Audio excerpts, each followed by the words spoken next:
We're almost halfway through the year, and a lot of people are running on empty without fully realizing it. Grow Therapy helps you find care that's covered by insurance before burnout becomes the baseline. Whether it's your first time in therapy or your 50th, Grow makes it easier to find a therapist who fits you, not the other way around. They connect you with thousands of independent licensed therapists across the U.S., offering both virtual and in-person sessions, nights and weekends.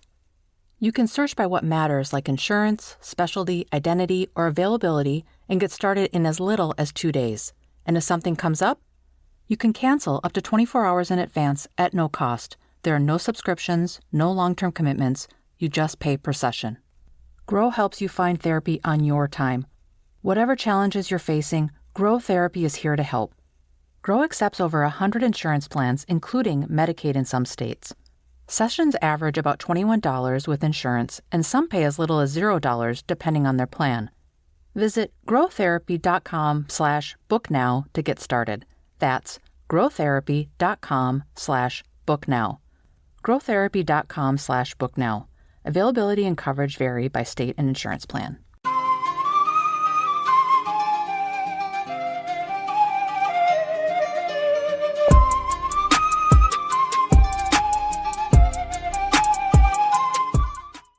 Hey guys, welcome to You the Boss podcast, episode 28. I'm your host, Pam, and today we're going to be talking to Nikki Innocent. Nikki is a 2-time TEDx speaker, certified career coach, and the host of the podcast Checkbox Other that focuses on the journey toward belonging. After over a decade in corporate America, she pivoted her career path to activate a new generation of leaders looking to live and lead more authentically. Nikki's holistic approach blends feminine leadership, diversity, equity, and inclusion principles to promote career life and interpersonal liberation. She works with women and folks in historically underrepresented groups to shine a light on a path forward where their inherent unique strengths are celebrated rather than the traditional mold of transforming, twisting, and shifting themselves to conform to what old paradigms of leadership looked, sounded, and acted like. Nikki is New York City based, but works with clients remotely. I hope you guys enjoy this conversation with Nikki as much as I did.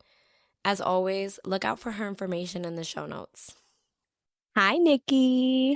Hey, thanks so much for having me. Oh, thank you for coming on to You the Boss podcast. I'm so excited. So here at You the Boss, we like to dive right in when it comes to connecting with people. So tell us a little bit about yourself, kind of what you do and how you got to the space that you're in. Sure. Hi, everyone. My name is Nikki Innocent. I am a career coach and I run a business all around creating space for inclusive leadership to thrive. So what does that look like? That looks like I hold space for individual coaching one-on-one with me. I do group coaching with people, and I also go into organizations to overcome kind of the oppressive dynamics that show up, whether that be around gender, race, generation, all the different dynamics that are showing up that are stopping us from being able to show up as our full selves in the workplace. That's where I go in and I try to talk about it because I think it's important, right? We're all feeling it, but we don't always have space to talk about it. So, and the how did I start? How did I get there? I used to be that, like, I always call it like the model corporate employee, the person that like knew how to put whatever mask on and whatever costume on to make everybody feel comfortable, to learn all the things I needed to know to get the right answers, that kind of perfectionist persona, and that people-pleasing dynamic, which so many of us, especially as women and women of color, have had to step into to just like make it through, not even to thrive or succeed, because so often it's expected that we're going to give everything and then some to just be welcome in the room. Or, whether welcome is the word, I'm not sure. But a huge part of my experience in corporate for over a decade was really trying to understand how could I take all this stuff that intellectually I knew. I went to a school that was centered on business. I went into the business space. I was in advertising, then management consulting, and then investment management. So like very, very business focused places and very masculine centric places. And I constantly felt like I was behind. I felt like I was trying to catch up. I was trying to like slightly perform what I thought I was supposed to be. And what ended up happening was I got to a point where I was like crying in the bathroom at work, and my energy, I'm hoping you're feeling this energy. Like excited, right? Like I am happy to be alive. And so when I'm going to work and I'm still doing good work, getting all great performance reviews, I enjoy the people that I work with. I was crying and I was like, this is bigger than like, I'm in a bad mood today, or, it's been a tough week, or I'm really busy. There's something here. And I had realized in that process that I had like completely lost who I was. And what ended up happening was I was trying everything I knew possible in like the guidebook of how to be a good employee to try to solve that. But unfortunately, it was like a trap door somewhere else that was creating that I didn't even see. And so initially, I moved to a smaller company thinking that would save me. And then at that company, everything was like egregiously worse. So it was a beautiful thing because it nudged me out the door faster than I probably would have if I went back to try to fix everything. And in that process, I kind of got all of these, I'll call them universal nudges now. At the time, I was like, I met this person who told me this thing where I found out about something called women's leadership coaching, which I had no idea what that was. It was through a podcast, actually, where I started hearing somebody on a podcast talking about the struggles that I was having that I thought were only me. And I was like, get out of my head, like my mental diary. What are you doing? And it was like corporate therapy for me. And so the marketer, corporate therapy, that's what it was. I was like, were you there in that meeting? Did you hear my boss say that to me? Like, were you there when I was trying to advocate for myself and negotiate for the bare minimum of what you told me my job was worth, and being told who did I think I was, that was real? So having those kinds of elements of exposure in a really like accessible way. This was like a friend at a spin studio that said, you should really listen to this podcast. And then it just like blew my mind open. And my background is in marketing and wanting to kind of really amplify stories, branding.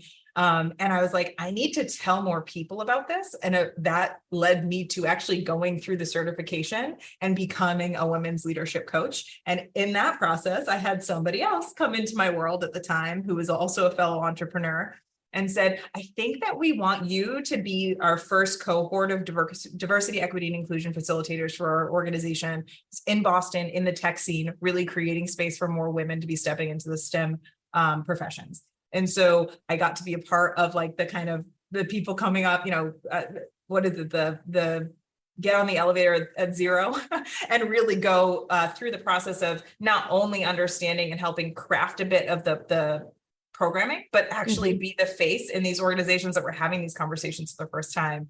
And so those 2 points of education at the time felt separate, but then the more I was doing it, realized so much of this is similar. And the kind of connection point was the thing I felt like I was lacking at my job that made me lose myself. I was like, these are the words, these are the things that were like what I call now whisper issues, that if they're talked about at all, they're whispered in the corner somewhere, that are what's lacking for so many of us, that makes so many of us feel like we can't be ourselves when we show up at work. And we show up at work that way, we also feel like we have to show up in our lives that way to be successful. And so much of that experience of the kind of feeling like I do not belong in this workplace, even though I've done all the right things. And then the invitations from my community being like, I think you might want to look at this, or can you come be a part of that? We're kind of what I think of as like the Kismet experiences, the kind of little magical, like fairy dust of sorts that were like, this is what you need to do, Nikki. And I couldn't, I can't help but try to share more of it, because I think the biggest part of that experience of feeling like you're other or alone or separate is not realizing that other people are really going through the same thing and not necessarily thinking you have permission to talk about it. And so I see myself as somebody that creates and holds space for people to be able to show up and say, this is a little bit messy, or I don't think I belong here. I think I'm doing it wrong. And really just be like, you're a human being. You're doing it exactly the way you're meant to. Let's really explore how you can feel confident in that. And so that's the work that I do now. And I also have a podcast called Checkbox Other, which is really centered around people coming onto the podcast and talking about a time in their life where they felt other or different or as though they don't belong, and how that's actually informed their path forward. So all of it kind of comes together. But my hope is that at the end of this, if like I could press an easy button for the universe, is for all of us to actually feel like we belong as the human beings we were born into. So that's who I am and why I do what I do. Okay. So I want to take this moment and say, wow. Just for the listeners kind of context, we connected on Facebook, and you know how it is. It's kind of like looking at a resume. It'll say like, I'm proficient in Microsoft Word, Excel and whatever other program. And then you get to the person and it's actually like, yeah, no, they know all of the programs across the board. So that's like iOS and Microsoft. And it's like, wow, like your resume did not display that. Like it said you knew what you were doing, but like you are what you're doing. So I do want to say, wow, that's amazing. I think it's in this kind of environment, it's very easy to get lost in that, like what you said of being alone, of feeling like you're alone. And I've been there. You know, I worked at a company for 5 years, and in that final, I want to say 8 to 12 months, which was right before the pandemic, there was a time of like they were letting a bunch of people go. And first of all, I wasn't even working there for what I studied for. It was a job that I had gotten. It had provided me with the ability to work from home. And at some point in that last 8 to 12 months, they offered severance packages to people. I had to reapply for my job. And I found myself being like, for what? Yeah. Why? Like, yeah. And literally I remember getting the call of them being like, oh yeah, you got the job. And me being like, yeah, because I'm doing the job. And then some, right? Yeah. Right. And then I remember the person that called me was a completely detached person. Like she was just essentially making the phone calls of being like, hey, we interviewed you. We want you to stay on. And she was trying to negotiate with me to come into the office for a little bit more pay. And I was like, it's going to take me like 3 hours to get into the office. I exaggerated a little bit, I'll be honest. At this point, that's irrelevant because I no longer work there. Yeah. But I was like, oh, it would have been really 2 hours, but it's going to take me like 2.5 hours to 3 to get into the office to do what I already do from home. I already have the equipment at home. And that was like my way to advocate for myself. And I remember her kind of scoffing, her being like on the phone and me being like, I gotta leave this place, because as a collective, they were trying to like, it's almost like like trying to minimize. And so many people, I think it's so great that you're doing this work, because so many people get stuck in this. Oh yeah. Well, you know, I'm here, like I can't switch jobs right now. And it's always something's up with the economy, something's up in life that you're like, I can't switch jobs right now. I can't stir the pot. Yeah. And it's always, I mean, for as long as I've been in the workforce, it's always something that you're almost like you can't advocate for yourself. So now connecting with you and hearing you say like, yeah, no, I want people to know that you can advocate for yourself and that you can also step away from that and be even more than you thought possible. So I think, again, wow, for the third time, that's really awesome that. Well, let me add one other thing, because I want to like give a little bit back to you, because I feel like you were like 3 hours, but not really. 3 hours of time, 2 hours, doesn't matter, right? It's not even just the time. I think one of the principles of women's leadership is the fact that like in super traditional, overly skewed masculine leadership models. And I say this because it's called women's leadership. It's not really just about women. It's about really masculine themes of how we operate in our very, very skewed society right now. But in the feminine leadership model, the idea is to really understand that we've been operating believing that time and money are more important than everything else. And really honoring that there is so much more to the value of life, and time and money are really just kind of components and tools that we use to try to capture that is so important. And so I think as we're talking about like the 2 to 3 hours that then they're scoffing at you about, the like, one way. Right. And it's not even that, right? Because it's not the time, it's not the gas, it's not whatever. It's literally the fact that not only are you going to have to add that to your plate, but you're going to have to add the mental work. You're going to have to add the emotional work of being in now and on the commute and the time that you've lost doing that. And you're going to have to change the routines that you've had. And they're bringing you back because you did really well. So they're taking a pretty big chance of kind of shaking that up, and you're advocating for that. So it's not just like selfishly being like, I don't want to do that. No, this is a commitment we made before. Somehow something's changed, but you're making it come back across as though I'm doing something wrong. Like I'm asking for too much. Yeah. Like you're being ungrateful, which that's not it. And also I think there's a part of this too that's really fascinating to me, because I've had a couple conversations today alone about this, that there is this like it's not fast. Well, I guess it's fascinating and it makes sense that we've been indoctrinated to believe, especially women and especially women of color, that the other person's perspective holds more clout because we've always had to bring receipts on receipts on receipts on receipts, right? We've had to show it and then show it again and show it again and explain it 17 different ways for it to be received. And so that experience in itself of having to say something 7 times before it's heard, well, a man will say it once and interrupt you and get the credit for the thing you said. It can really make it challenging when you're in a negotiation situation or even just an interpersonal situation to believe that you hold just as much power as that person who scoffed at you. That it's not that they hold all the power and therefore you need to adjust around it. It's like, hey, you want me to work here, right? If I'm not working here, you're going to have to go spend X amount of time and X amount of dollars to try to recruit and also handle the loss of me being there. But so often that's not the conversation that we're told about being grateful to have a job. Right. I think just to kind of plug this, and I've mentioned this before on my podcast, about, I'm going to say 8 or 9 months later, it was 2020, and they still let me go. They still let me go from that job to move it to another state to pay someone half of what they were paying me, which was not a lot to begin with. Yep.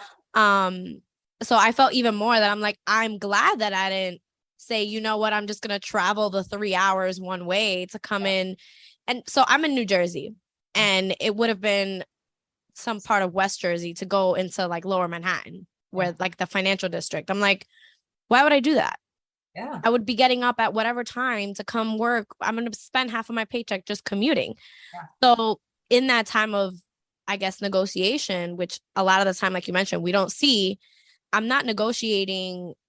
I shouldn't have to negotiate what I'm already doing. Right. Exactly. I shouldn't be. Well, right. The reason you're bringing me back is because I do it well. Because I did it well. Exactly.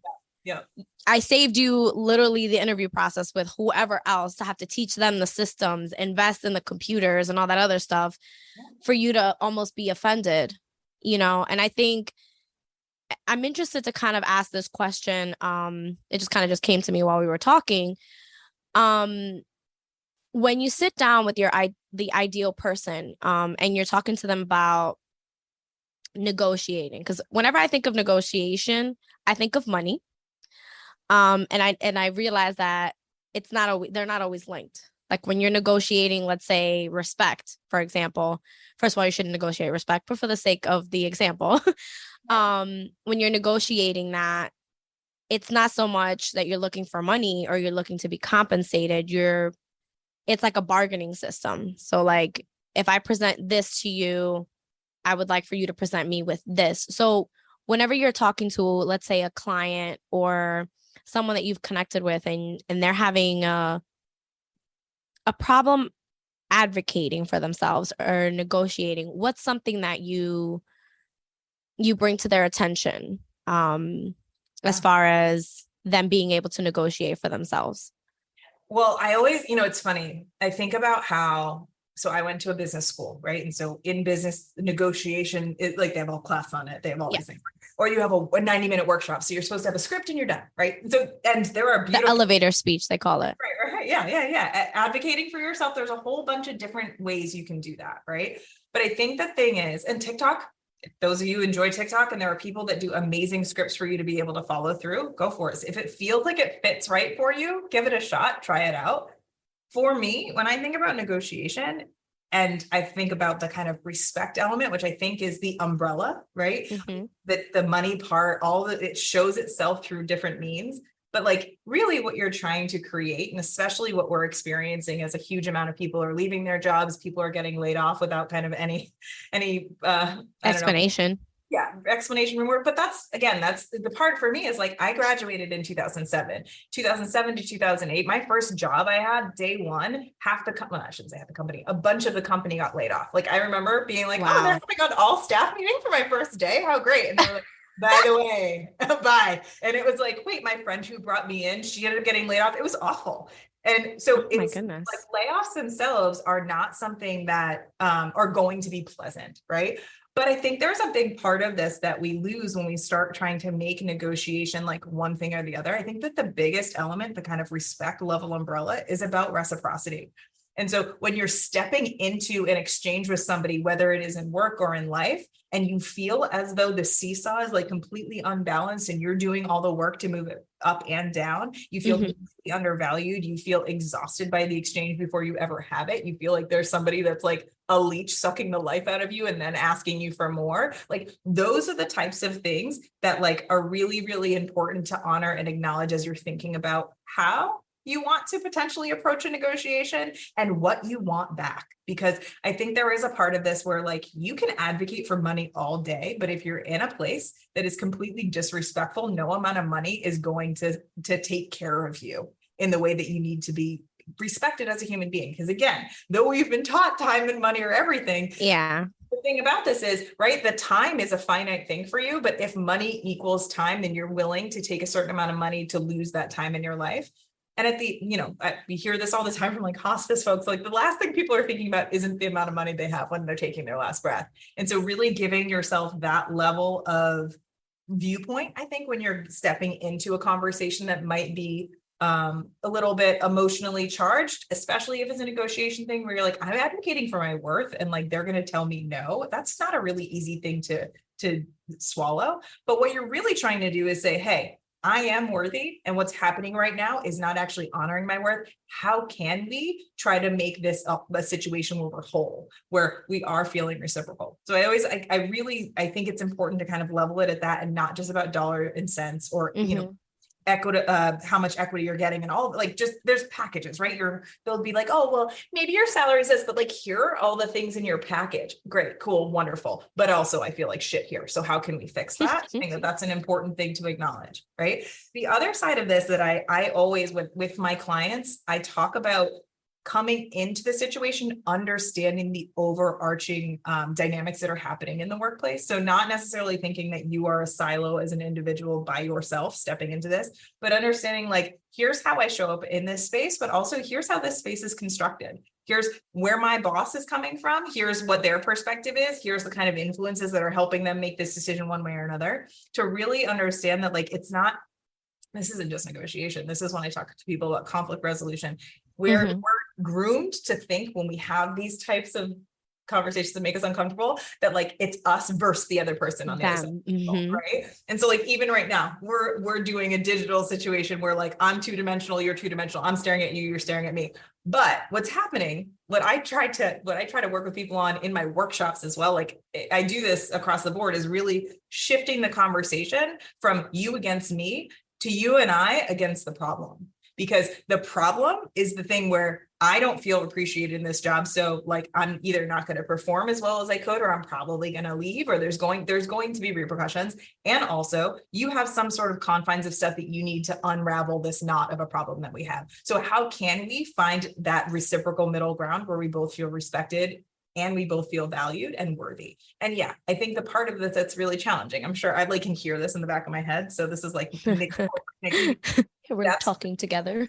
Right. That's nice. But like the person that I'm talking to, my manager, the HR, the recruiter, whoever, like they're going to be having 500 of these conversations. Like they're not really that worried about my salary, but it's still a human being. Right. And like both of you, if you're having the conversation, that human being is trying to get to a goal. And so can you work together towards that versus feeling like you're fighting one another? And so those types of like overarching mindset shifts, I think actually help you meet the human at the human level, so they don't feel like they are more hierarchically important than you are in this world, because they're not. They're a person and you're a person.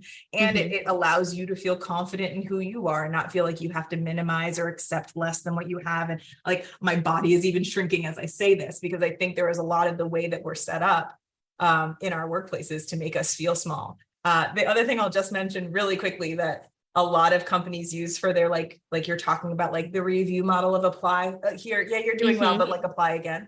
So a lot of companies use that idea of like a 360 review or whatever you'd like to call it, performance reviews. And the origin of that is actually a military origin. Like it was in performance reviews were initially set up so that you could expel is not the word I mean, but like get rid of soldiers that weren't performing well in battle. And it was a punitive. Wow. It was, you're not doing well, so this is how we're going to handle this. We're going to take you through a performance review process. So the interesting part is, right, if you really think about the fact that like companies are adopting this as an overarching way to assess the success of the people that work within their business, then you're constantly approaching this as everyone's a problem, and I'm trying to find ways to punish people. And so that mentality, whether they know, it's not like, oh, this is why I'm doing this, but if that's the model it's starting from, the kind of roots of a performance review model are about, let me find what's wrong and let me root it out. Instead of, hey, what works really well for you? Like, what are you shining at? What are you doing really well? Where are some areas where you're having a hard time? Is there a way for me to actually support either you getting some more support on that, or even better, is there somebody that loves that, that could take that and you can take something else that they don't like that is actually really in alignment with your skills and your strengths? Companies are trying to do that, but also still using this model that stems from a very kind of I think of like the principal's office energy of like, you got called to the principal's office. You're not like, oh my God, this is going to be such a good conversation. So great. There's a little bit about how we think about what we're stepping into and trying to reframe that allows us to just be real human beings in the exchange, which again, this is a long-winded way to say, you're probably like, Nikki, just give me the fucking script. No. So I hope it's okay that I'm swearing. But give me the script so I can just do it. It's like, right, you could keep doing the script. You'll probably end up in this situation again. How do we allow for you to feel empowered in these conversations to really walk out feeling like you said what you had to say, and that the endpoint can be as close to reciprocity for you as possible? So a couple of things I do want to mention. First and foremost, while I was listening to you, I do want to say that I can tell how passionate you are about this, about how you want a person to advocate for themselves and not exactly what you said. You don't want anyone to walk into a conversation almost like a confrontation. Yeah. You want them to walk in and say, hey, something as simple as, hey, I realized that we park really close on like the sidewalk. Something like, I'm going to say silly, but something very simple. And I think that the size of your tire is clashing with the size of mine. And I wanted to see what we could do about that, because we could probably work together more efficiently or better if our cars weren't hitting each other on the sidewalk kind of deal. And I think that you're absolutely correct. We are taught and molded, especially as women and women of color, that we need to show up and over explain everything. You know, if I was male and you are female and our resumes, we went to the same school, we had the same internships, we had the same jobs. For whatever reason, if I walk into a room and say, I have a bachelor's degree in international business, and you walked in and said that, for whatever reason, we're molded to say that you feel like you need to bring your transcripts with you. Oh, yeah. Because even though in my opinion, it's outdated to ask anyone for their grades, because like that 3.8 and the 3.2 really doesn't matter, because we're being trained by this company that's going to teach us how they want things done. So it really doesn't matter.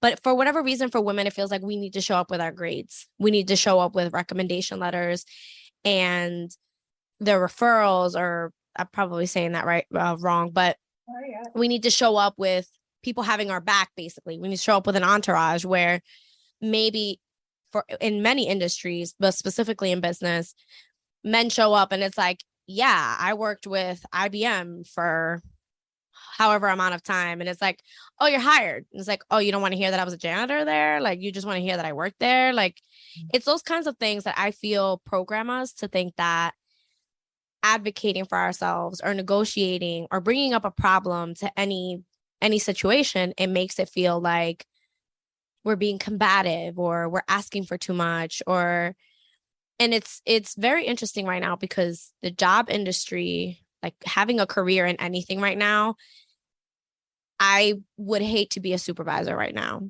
because for anyone, even the 30 somethings, for anyone who is right, me too.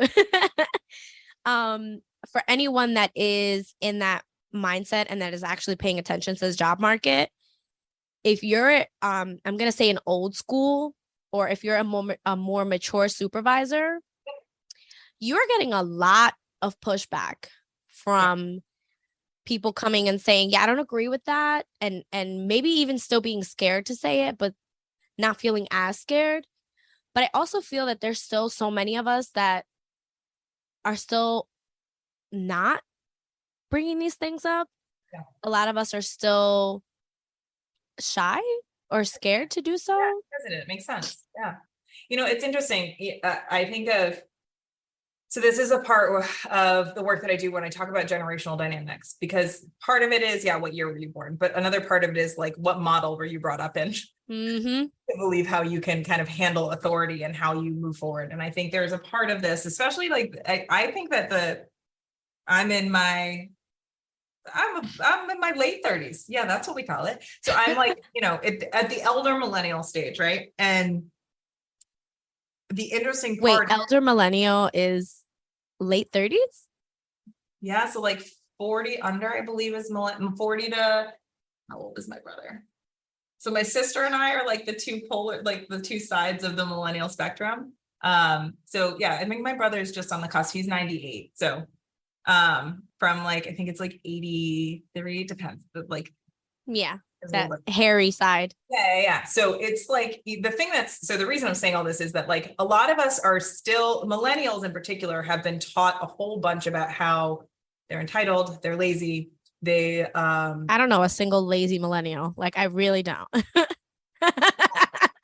There's a difference between messaging and reality. But the thing that's so fascinating about this is the millennial generation is the biggest generation we've got right now. Yep. It's the most educated generation we've got. It's for sure has the most diverse representation within the educated level within the workplace. The Gen Z generation is more diverse, smaller population. Yeah, they're still coming up in that way. But the other thing is, if you think about how the Gen Z population, who is, I think, creating a lot of this conversation and this outspokenness that is creating this space for those of us who've kind of been in this space and told from those before us, you don't say shit. Mm-hmm. And then you have this pocket of millennials being like, you've already told me I was lazy and entitled, so I have to keep saying that I'm not lazy. I have to keep advocating for it. It actually doesn't work. I see how this tech that you had taken 20 years to understand. I watched a 20-second YouTube video, and that doesn't mean you're better or worse. Let's just understand it can take me 20 seconds to do it. Is like this understanding of this huge shift and change that's happening and has been happening through the evolution of the millennials stepping from adulthood, from childhood to adulthood. Yep.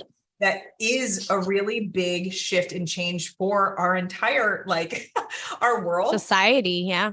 Is that like things that used to take a really long time don't, which again is like technology, which is not new at this point, but things are coming out, we're getting updates on our phones every 15 minutes, right? Like that's kind of just the way that you've had to learn to adapt. But also, if you were taught by generations that it took time and you respected your elders and you waited for seniority and all of the kind of old traditional values, it is built into the way that you were taught things that you are not actually, you might have the right answer, but if you deliver the answer this way, it's wrong.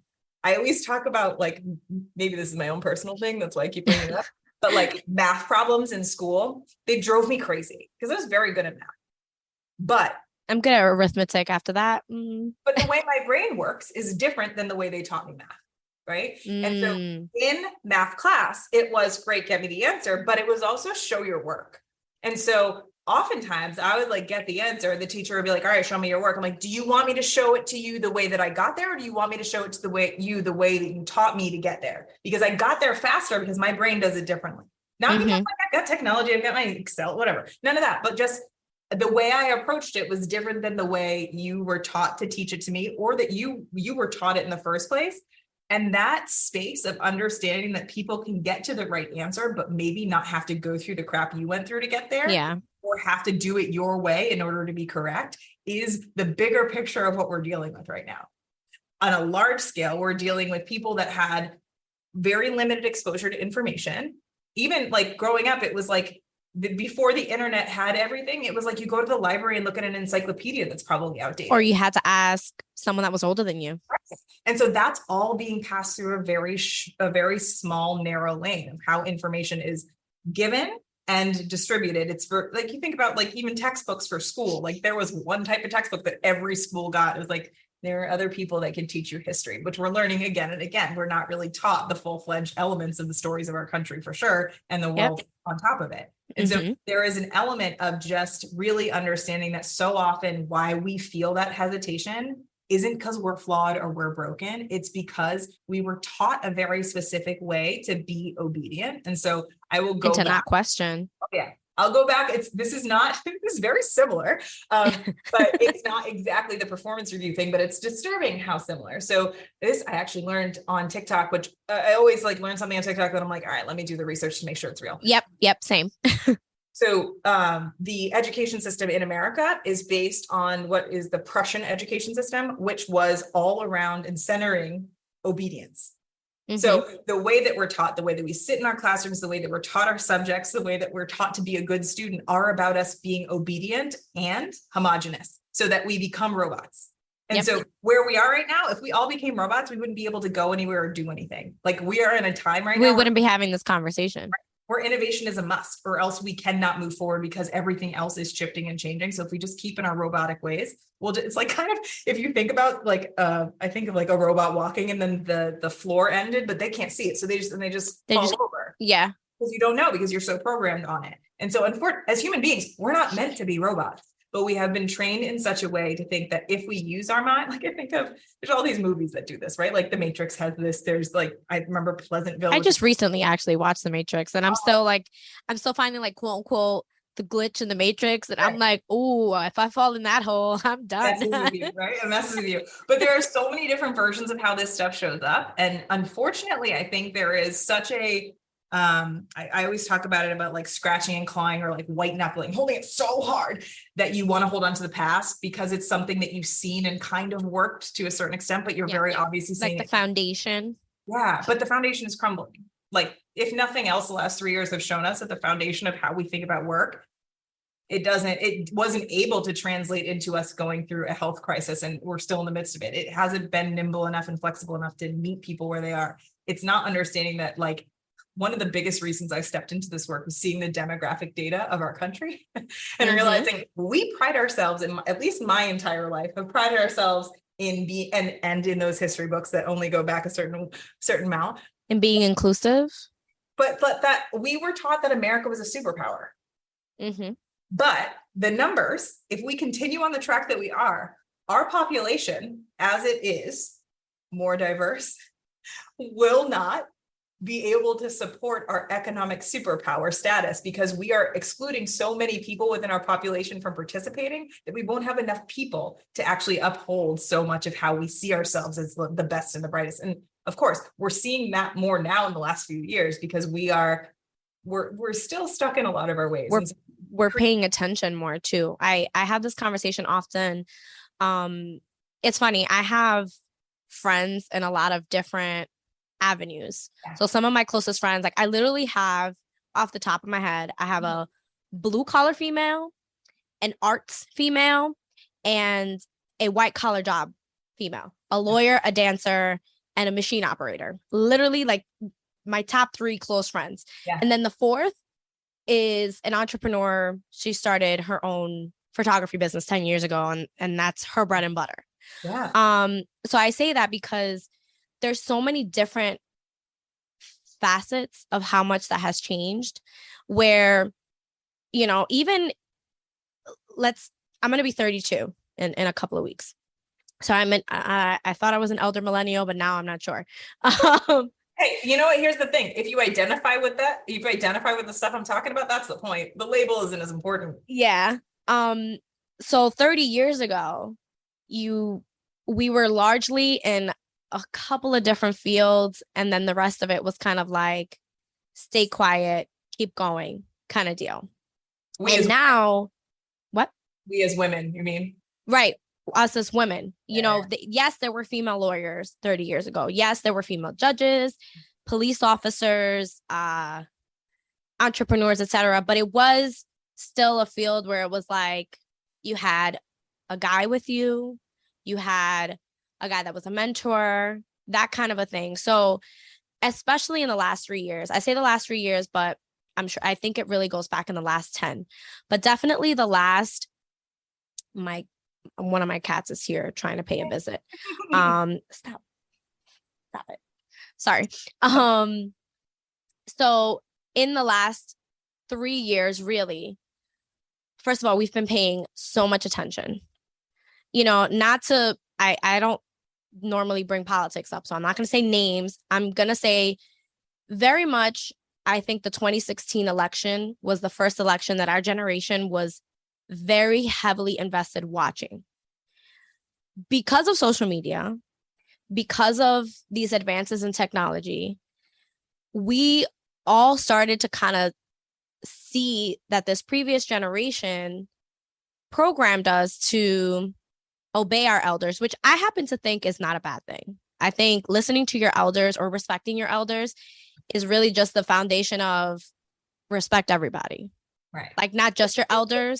It's the blind obedience to something that everything in your body is telling you is wrong. Right. Very different, right? There's that's different. That's a different nuance that can exist. Like if you said, I'm gonna blindfold you and I'm gonna walk you to your car, and I hear a truck and it's getting louder, and I say, Nikki, I can hear the truck. You're like, you're supposed to trust me, and I'm like, okay, but the truck is coming. Yeah. It's that, and it's the questioning of that has really set our generation apart. The generation that's coming after us, I can't really speak to because I don't have a lot of connection to that. And even if I do, it's one of those cases where like the person is an older soul. I'm going to say older soul, but it is what it is. But with our generation, we've woken up to these different things in our careers. One of my best friends, she recently left a job that she was at for like 7 years. It was her first big girl job.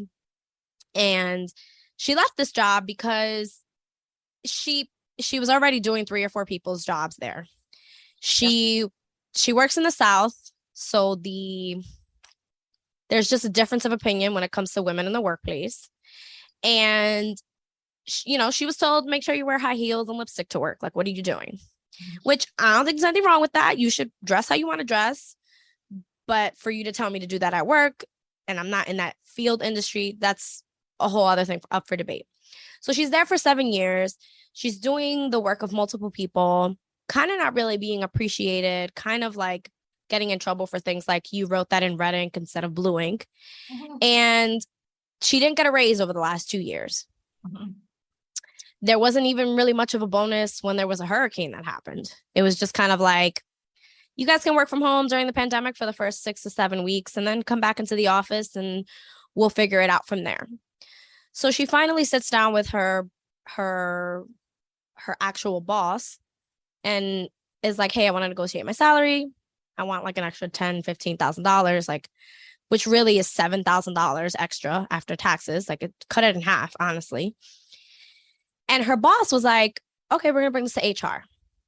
I agree with you. We're going to do this. The person who runs HR, whatever her issue is, they deny this raise for basically the 3rd time in the last 2 years. Yeah.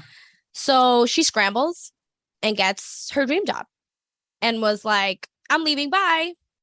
And I was so happy for her because I've watched her these last 2 or 3 years go through exactly what we're talking about, doing multiple jobs and just being like, I'm grateful to be here. I'm grateful to be in this space. I just want a little bit more money. I just want a little bit more benefit. And it's like, at some point, as a whole, we were taught like, you should not get health benefits at work.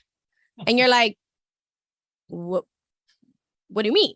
I'm here 60 hours a week. What do you mean I don't get health benefits? I don't get a raise at least every year. I'm not keeping up with inflation. Like, what am I getting here? You're asking for bare minimum of saying, I need a pen to do this job. Yeah. And they say, you got to bring your own pen. We don't supply that. And you're like, but I need the pen to do this job. And it's like, you need to bring the pen. Well, you think, that's the reality for teachers in general, right? Yeah. Wait a second. Like, this is supposedly the foundation on how we get ourselves to where we got to go. There is this assumed element of like, you can figure it out, but I won't provide you what you need to do it. Right. And then when you ask for what you need and you value your time, I mean, this is the same lane as the kind of very much louder conversation that I expected about quiet quitting that's happening right now, about people being like, I'm so glad you brought that up because that was going to be my next conversation. But it's literally having appropriate boundaries at work and not overworking yourself and being, again, in a reciprocal space. So this is another example, at least from my perspective. It's another example of language being used to try to manipulate from what reality really is. So in the same way that millennials are lazy and entitled, quiet quitting is a problem. And it really isn't quiet quitting.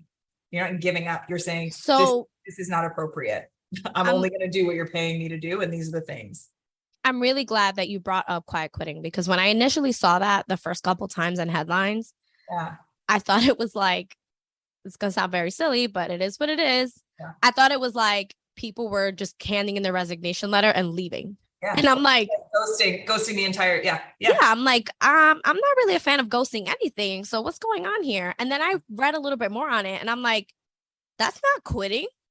That's me saying I'm not going to do Peter and Jasmine's job and my job and only get my salary. Yeah. And this is where it's ironic to me, because we are the alleged entitled generation, the lazy generation. Mm-hmm. And we have given up so much of ourselves in the workplace where the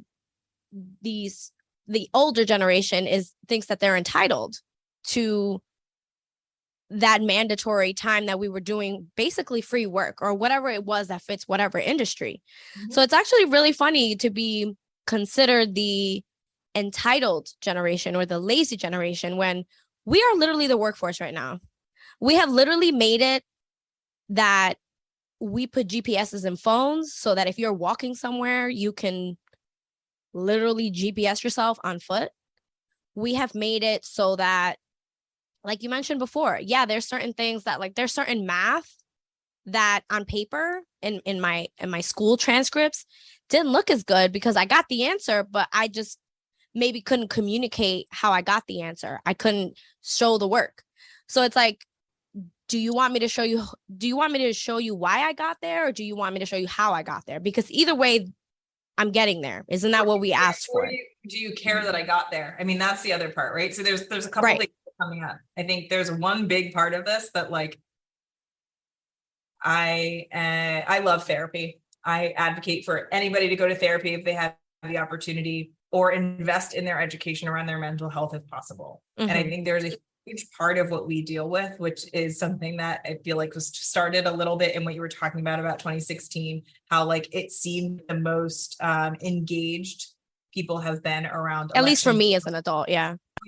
But a huge part of that is how it was sensationalized, right? And how it was tapping into our emotional responses of fear to engage and to feel like we had to protect ourselves in the fight and flight and freeze and fawn, all those responses. And so that's, I think, a really, really interesting part to how we think about how we interact with the world around us, that there are so many levers being intentionally pulled that are creating this state of, like, I need to survive this, mm-hmm. which is, again, might be the reason why you're like, fine, whatever, I'll take whatever. I just need to stay in this job because everything else is too much for me. So that might mm-hmm. be part of the hesitation too. And then the other part of this, when you're talking about, like, you're calling me lazy and entitled, but, like, let me flip that mirror around because I think you're talking about yourself, mm-hmm. is projection, which I think we have a lot. We have it that it's disturbing because it's become such a integral part of how we interact with each other. I mean, you think about, like, bullying and Facebook comment type energy, mm-hmm. so much of that is somebody else spewing all their crap into a comment on you. That's their own stuff. They're projecting. That's their own problem. Mm-hmm. So it's funny because I actually feel like what is the biggest issue that we have in workplaces generationally is that we are constantly just throwing stuff back and forth at each other rather than creating space to honor, okay, here's where I'm uncertain, here's where I don't know something, here's where things have changed, here's where, I feel like there's a new way to do it, but you won't hear me. Like, really, again, bringing us back to that kind of same side of the table thinking that allows us to kind of go past that level of, like, knee-jerk protect myself reaction, because everything, again, if you think about generationally, our generation, and even more so the generation Gen Z behind us, has been led and groomed in fear. Mm-hmm. so much of the way that we see ourselves in the world has been as a result of, I think, the formative, there's a book called The Millennial Myth. I don't know how, if people love, I could drop all different pieces of information on here. There's a book called The Millennial Myth that talks about we'll put this in the show notes for sure. Yeah. That talks about the formative woman named Crystal Kodaki. I love the book. It's a little bit like case study-esque, but the first chunk for sure lays the groundwork of like, here's what formed the millennial generation. And a lot of it were really, really seismically scary events in our country's history, right? They talk about Columbine, they talk about 9/11, and they talk about the fact that we also grew up with this trend in parenting that's helicopter parenting. So helicopter parenting is, let me make sure that all the threats of the world never come to you. So there's just like everything is to be feared. And you also need to like grab and hold and grasp so that you're never lacking. Like there is this sense that like a scarcity mindset. Yeah, scare tactics, scarcity mindset. You need to grab and hold your own because there won't be enough, that it's not safe to trust other people. Like that type of stuff is really, really, really impactful in how we interact with each other in all aspects of our life. This is why like ghosting shows up. This is why when we hear quiet quitting, like, oh, people are leaving their jobs like that now. Like it's the great resignation. Right, exactly. When we have this sense of we make our decisions based on fear and survival, then our operating is based on that. And then we're fascinated by how it's happening. It's like, well, if that's the fabric of how we operate with one another, it does make sense that things won't really make sense or things won't feel off because we're operating from a place of thinking that everybody's bad and everything's a threat. And then you think about the Gen Z generation that is growing up with active shooter drills at like kindergarten levels. Like that's the kind of stuff that's like, if we we had bomb scares. That's what we had. Feed the fear, it will create this sense of us assuming that everything is a threat. Everything is a potential life and death situation when it might not be. But it's not like you as an individual are broken because of that. It's that we've been surrounded by this, and then we expect ourselves to magically like flip a switch and act like that never happened. And so really giving some compassion and grace as you go through your own kind of healing journey on this, I think is one of the things that gives you some more of that power back and allows you to really mitigate that hesitation feeling of like, I don't think I can speak here. I don't think I can advocate for myself here. I don't think okay, I guess I should just take the $3,000 instead of the $15,000 that the market is telling me I'm worth. Yeah. All of that is like, it makes all of these things make sense. But the thing is, the way that we've been messaged about it is that you are individually flawed for not being able to solve what is a much larger problem than just your one experience. And so I feel like giving yourself a little bit of that is important. And then the other book that I want to, well, there's so many books, by the way. Yeah, I'm with the reading. Trust me. There's this book called All the Single Ladies. It's by Rebecca Traister. It was like, I don't know, early 2010s, that talks about the experience for how women were able to have access to things over time and the types of jobs that they were given, but this isn't like the 60s, 70s, 80s, but it talks about, and this is kind of on commercials now, but like, it wasn't until like 1973 that women were allowed to have their own credit cards and women weren't allowed to buy their own homes. They weren't allowed to, it comes from like the dowry system, right? So there's so much of this stuff that feels like, oh, well, we're just like, we were born into like, equal opportunity life. But we're not. Like the people that raised you did not have that. The systems that you're operating within that have been around for a long time are not set up to really understand and honor that. So as you have that kind of belief and understanding, because you've seen a couple of versions of it, but you're feeling there's something wrong with you because you're operating with systems that are telling you the opposite. And so I feel like your friend stepping into that situation and being like wanting to advocate for all of the amazingness she's bringing into the workplace. But the workplace is still set up where obviously we have the gender pay gap, that it's set up in systems and structures and ways that we value people to see that the woman's experience is less valuable and they should be lucky to be there at all. And so those are the kinds of things that, like, if you understand where the history of it is, it actually helps you release the responsibility that you might feel of like, why am I feeling this? It's like, oh, there's a pretty straight through line of why these things are happening. And when you have that, you are able to have more conversations about it. You're able to actually see it for what it is versus I always think of it as like, you keep running up against this invisible wall. But if you can't see the wall and you don't know how the wall got there, you're feeling like it's fine. I don't even, there's nowhere I can move because the wall is everywhere. But if you start actually allowing yourself to see what has created it, you have the ability to use this amazing thing we have up in our heads, which is the human brain, to be able to create new neural pathways and new strategies to try to figure out how can I get to the goal that I'm working towards? And again, if you're working with other people as you do it, it won't be such an isolated experience for you. Right. So I do want to hit something that you did mention, and it was having the conversations of in the example I want to give is talking about your salary. Because that's a hot topic, talking about your salary with your coworkers. But also I think just having these conversations in general. Earlier this year, I had the opportunity to interview several women that I think one of them I've known, two of them I've known for a long time. One of them I used to work with and one I met socially. And it was like 4 women, and all 4 of them were from different places. They were in different careers. They were at different points in their lives.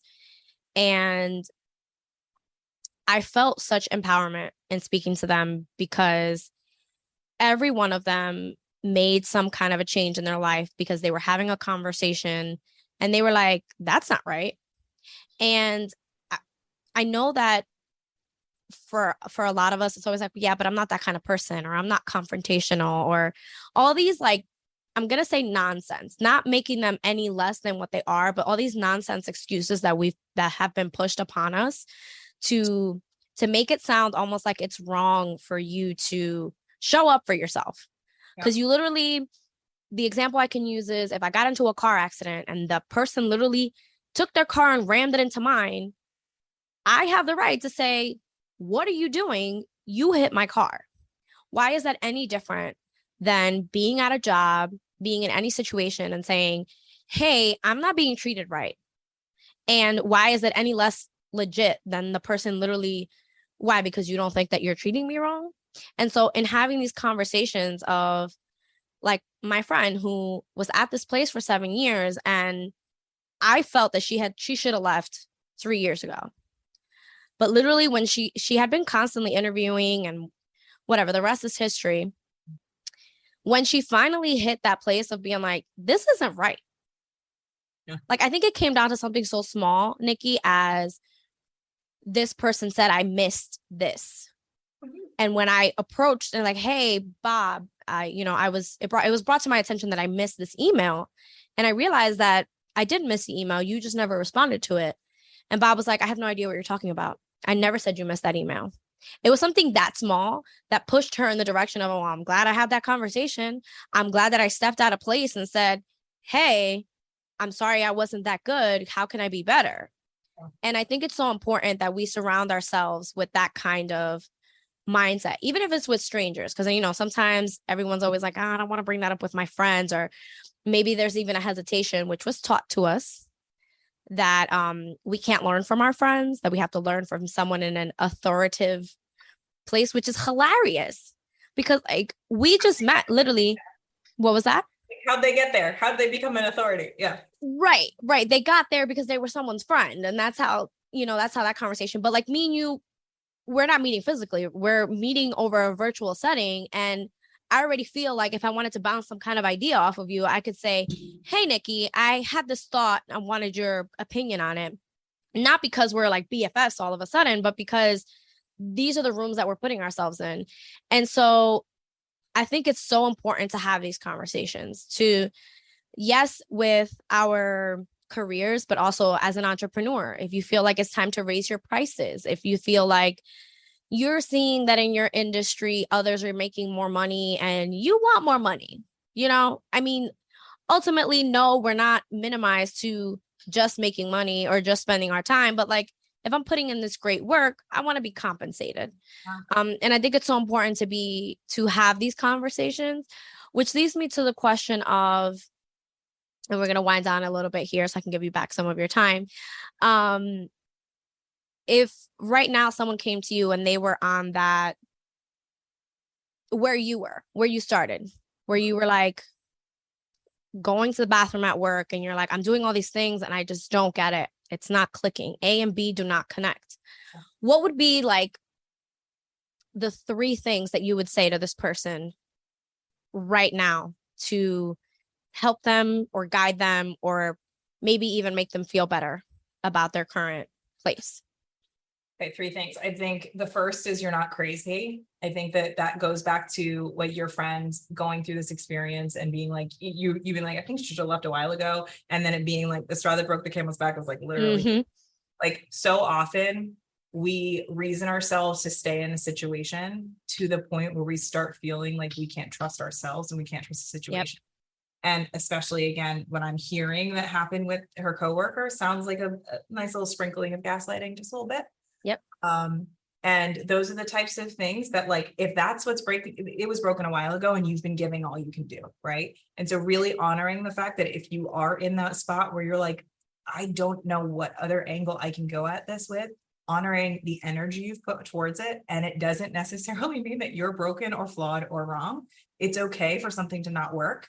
Another thing I think we learn is that like, especially as women, and this is something I think in friendships for women specifically, it's like, we can't break up with our friends. Like we need to, I've known you, so I have to stay here. I have to stay here until we're not here.